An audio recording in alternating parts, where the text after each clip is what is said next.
A $200 million approval just passed quietly inside the African Development Bank.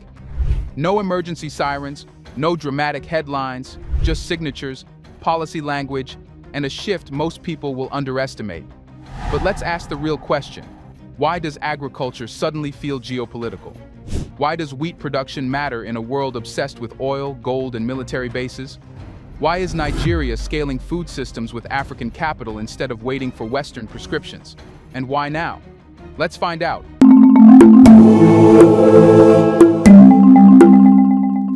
Nigeria imports massive quantities of wheat every year. That means billions of dollars leave the country to pay foreign suppliers. It means Nigeria's food stability depends on ships docking on time. It means global disruptions, wars, sanctions, and export bans immediately translate into domestic inflation. When wheat prices rise globally, bread prices rise locally. And when bread prices rise, political tension rises. So wheat is not just food, it is economic exposure. Now look at what happened under the first phase of the National Agricultural Growth Scheme, AgroPocket NAGS AP. In one dry season, 2023/2024, 118,000 hectares of wheat were cultivated. National wheat output climbed to approximately 0.5 million metric tons. Around 650,000 smallholder farmers were integrated into the program. That is not cosmetic progress, that is structural movement. Because every ton of wheat grown domestically is one less ton imported, and every reduction in imports lowers pressure on foreign exchange reserves. Nigeria's currency has struggled under external pressures for years, including oil volatility, capital outflows, and global uncertainty. Food imports add another layer of strain. Reduce that layer, and you stabilize the foundation. The African Development Bank has now approved an additional $200 million to scale this system further. Not for charity, not for food relief, for productivity expansion, access to high-quality seeds, fertilizer distribution, value chain strengthening, climate-smart tools, and better agricultural data systems. This matters because agriculture employs roughly 38% of Nigeria's workforce and contributes about 25% to GDP. When productivity increases in a sector that large, it doesn't just feed people, it shifts macroeconomic indicators. Here's the uncomfortable truth. Food dependency has always been leverage. Countries that rely heavily on imports must maintain stable trade relationships at any cost. They must manage foreign reserves carefully. They must absorb global price shocks quietly. Dependency limits posture, but production expands posture. If Nigeria continues scaling wheat cultivation and reducing import volumes over the next few years, foreign exchange pressure eases. When reserves are less strained, the government negotiates from a stronger position. Inflation becomes more manageable. Fiscal space opens up. And here's the key shift. This financing is coming from the African Development Bank, an institution where African nations hold significant ownership and influence. This is not a structural adjustment package tied to austerity conditions. It is an African capital reinforcing African productivity. That changes the tone, because when Africa finances its own agricultural expansion, it reduces the narrative that development must flow through Western gatekeepers. It proves institutional capacity exists within the continent. So the question becomes clear. If wheat production continues rising and food imports steadily decline, how long before food stops being a vulnerability and starts becoming leverage in Africa's favor? Food imports did not become normal by accident. Nigeria, like many African countries, has fertile land, a large labor force, and favorable growing conditions for multiple staple crops. Yet over decades, the structure of its economy tilted toward importing processed food while exporting raw commodities. Oil revenues paid for wheat shipments. Foreign exchange cycles replaced domestic cultivation incentives. Urban consumption patterns drifted toward imported flour products while irrigation systems lagged. That wasn't just market behavior, it was policy architecture. Post-colonial trade systems were designed around extraction and re-importation. Raw cocoa left Africa. Chocolate returned at higher prices. Cotton left. Textiles returned. And gradually, staple food imports increased too. Local production did not collapse because farmers were incapable. It stagnated because infrastructure, financing, Storage and distribution were underdeveloped. Dependency became systemic. Now look at what the second phase of this agricultural scheme is targeting. It is not just expanding hectares. It is strengthening value chains for priority crops: wheat, rice, cassava, maize, sorghum, and millet. That means improving storage capacity. That means upgrading processing infrastructure. That means linking farmers to structured markets instead of informal networks. Value chains are economic sovereignty in practice. If Nigeria grows wheat but mills it abroad, dependency remains. If it processes domestically, jobs remain internal. Revenue circulates locally. Supply stability improves. Industrial capacity expands. And here is the shift that many external analysts underestimate. Reducing food imports reduces external leverage. When a country imports large volumes of staple foods, it must maintain smooth diplomatic and financial relations with supplier nations and global trade systems. It becomes sensitive to shipping routes, insurance premiums, export restrictions, and currency volatility. Food import dependency limits strategic flexibility. But when domestic output rises consistently, that constraint weakens. This is not anti-trade. Trade is necessary, but trade without production is exposure. Production with trade is balanced. The African Development Bank's involvement is significant because it signals institutional confidence. This is not emergency relief financing. It is structured scaling. It builds systems that reduce long-term vulnerability instead of temporarily masking it.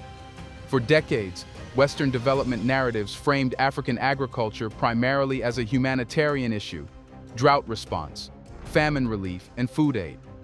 Rarely was it framed as a geopolitical instrument. But food is geopolitical. Europe protects its farmers through subsidy frameworks. The United States supports agricultural output through federal farm programs. Yet African countries were often encouraged to liberalize quickly while lacking equivalent structural support. That asymmetry shaped dependency. Now, Nigeria is scaling domestic productivity with African capital. That challenges the assumption that Africa must remain a net food importer. And when that assumption begins to crack, so does the quiet hierarchy embedded in global trade relations. So here is the next layer of this shift. If dependency is being dismantled at the production and value chain level, what happens when governance itself becomes harder to manipulate? Here is where this becomes more than agriculture. The real transformation is not just in the soil, it is in the system. Phase 1 of the National Agricultural Growth Scheme did something many people overlooked. It digitized input distribution. Instead of relying purely on informal networks and politically connected intermediaries, farmers were linked through an ICT-based platform to over 600 agro-dealers nationwide. Seeds, fertilizers, and pesticides were distributed through traceable channels. That sounds administrative. It is actually strategic. For decades, one of the quiet weaknesses inside many African agricultural programs has been leakage. Subsidies announced publicly would not fully reach farmers. Middlemen inflated costs. Ghost beneficiaries appeared. Political patronage diluted productivity. When distribution is opaque, productivity suffers. When productivity suffers, the narrative of inefficiency is reinforced.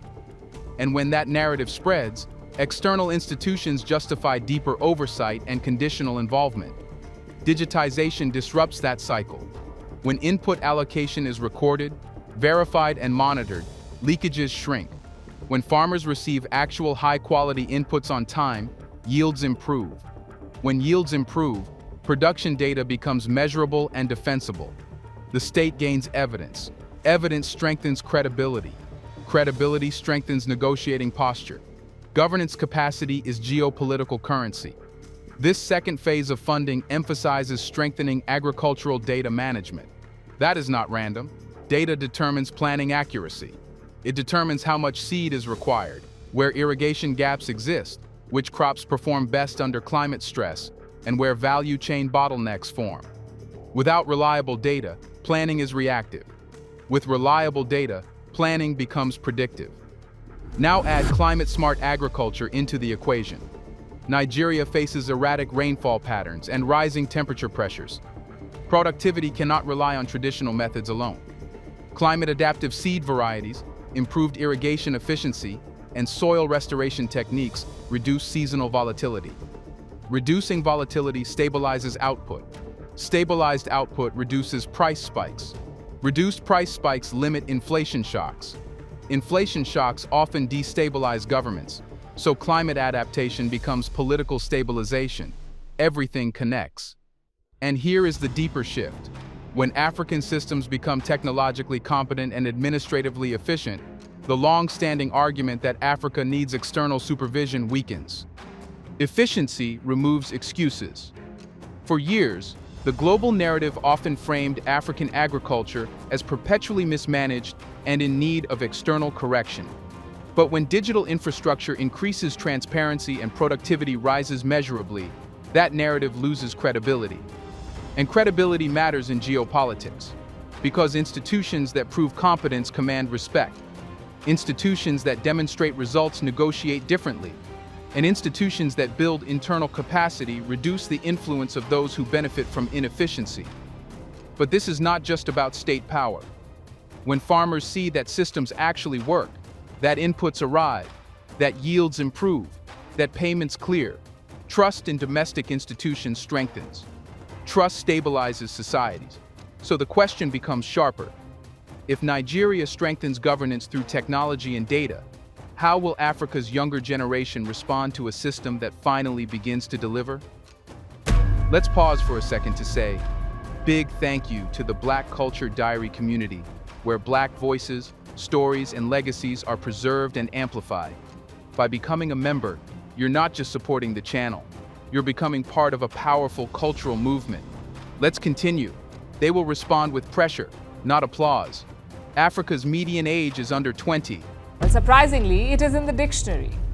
A youthquake is an important social or political change, one that is triggered by young people. Say young voters oust a long-serving politician from power. That's a youthquake. Many experts say a global youthquake is coming, and its epicenter is Africa. Nigeria alone has one of the largest youth populations in the world. This generation did not grow up in the era of post-independence optimism. They grew up in the era of currency volatility, unemployment spikes, fuel price protests, and endless promises about diversification. They are not sentimental about agriculture. To them, farming is not heroic nostalgia. It is either profitable and modern, or it is irrelevant. This is where the second phase of this agricultural expansion becomes socially explosive. Because if productivity increases, if value chains expand, if digital systems function, then agriculture stops being survival and starts becoming an opportunity. Opportunity changes psychology. When a young Nigerian sees that wheat production can scale through structured programs, that inputs are accessible through digital platforms, and that storage and processing create downstream jobs, agriculture shifts from being what you do when nothing else works to being a viable economic sector. And that matters because unemployment is not just an economic statistic. It is a stability variable. Nigeria's youth unemployment and underemployment levels have fluctuated sharply over the years, contributing to social frustration. If agriculture absorbs more labor productively, not through subsistence, but through scalable enterprise, it reduces pressure on urban centers and informal sectors. Less pressure means fewer eruptions. But here is where this becomes confrontational. For decades, the global narrative implied that Africa's problem was governance incompetence and demographic pressure. The quiet assumption was that the continent's young population was a burden. Yet if youth become the drivers of a technologically modern agricultural sector, climate-smart, digitized, value chain integrated, then the demographic narrative flips. The same population becomes an asset. And here's the strategic layer. A generation that sees internal systems deliver tangible results becomes less psychologically dependent on external validation. That shift is subtle but powerful, because dependency is not only economic, it is mental. When citizens believe progress only comes through Western institutions, they internalize limitations. When progress visibly comes through African institutions, financed by African capital, confidence grows. Confidence shapes political expectations, but confidence also raises standards. This generation will not accept half implementation. They will measure outcomes. They will track wheat output figures. They will compare import volumes year over year. They will ask whether foreign exchange pressures actually decline. If this program succeeds, it strengthens belief in internal capacity. If it fails, skepticism hardens. And skepticism in a young population is destabilizing. So the next question is not just economic, it is continental. If Nigeria's agricultural scaling proves that structural dependency can be reduced, how does that ripple across West Africa and reshape the region's geopolitical posture? Here's a reminder to please like and share the video and subscribe to our channel to watch more videos on Black culture, history, civilization, and identity. Let's continue now. It reshapes posture. If Nigeria, Africa's largest economy and most populous country, demonstrates that food import dependency can be systematically reduced, the psychological barrier across West Africa weakens. For years, dependency has been defended as practical. Import wheat because it's cheaper. Import rice because global markets are efficient. Import processed food because domestic systems are weak. But that logic collapses when domestic production begins rising measurably. If Nigeria continues scaling wheat output and strengthening its value chains under African Development Bank financing, neighboring countries will watch closely. Ghana, Senegal, Côte d'Ivoire, and Niger all face similar agricultural vulnerabilities. They all manage foreign exchange pressures linked to food imports. They all operate within global trade systems that shift unpredictably. When one large economy proves that reduction is possible, the regional mindset changes. And regional mindset matters. West Africa is already experiencing recalibration in multiple sectors. Resource control debates are intensifying. Security alignments are shifting. Economic partnerships are diversifying. Governments are openly discussing sovereignty in ways that were once muted. Agriculture now joins that recalibration. Because food sovereignty is foundational. It supports everything else: industrial policy, currency management, trade negotiation, and even regional integration. If Nigeria reduces wheat imports significantly over time, it reduces exposure to global price volatility. That stabilizes inflation domestically. Stable inflation improves monetary policy flexibility. Monetary flexibility improves investment conditions. Investors prefer predictable markets. Predictability strengthens influence. Now imagine that effect multiplied across multiple West African states. Reduced dependency across the region would mean fewer emergency imports during global shocks. Fewer emergency imports mean fewer crisis negotiations. Fewer crisis negotiations mean stronger regional bargaining power in global trade forums. This is how structural shifts accumulate. And here's where the confrontation becomes visible. Western agricultural exporters benefit from African import dependency. Europe and North America subsidize their farmers heavily. Export surpluses need markets. Africa has been one of those markets. When African states scale production internally, that market space narrows. This is not hostility. It is rebalancing.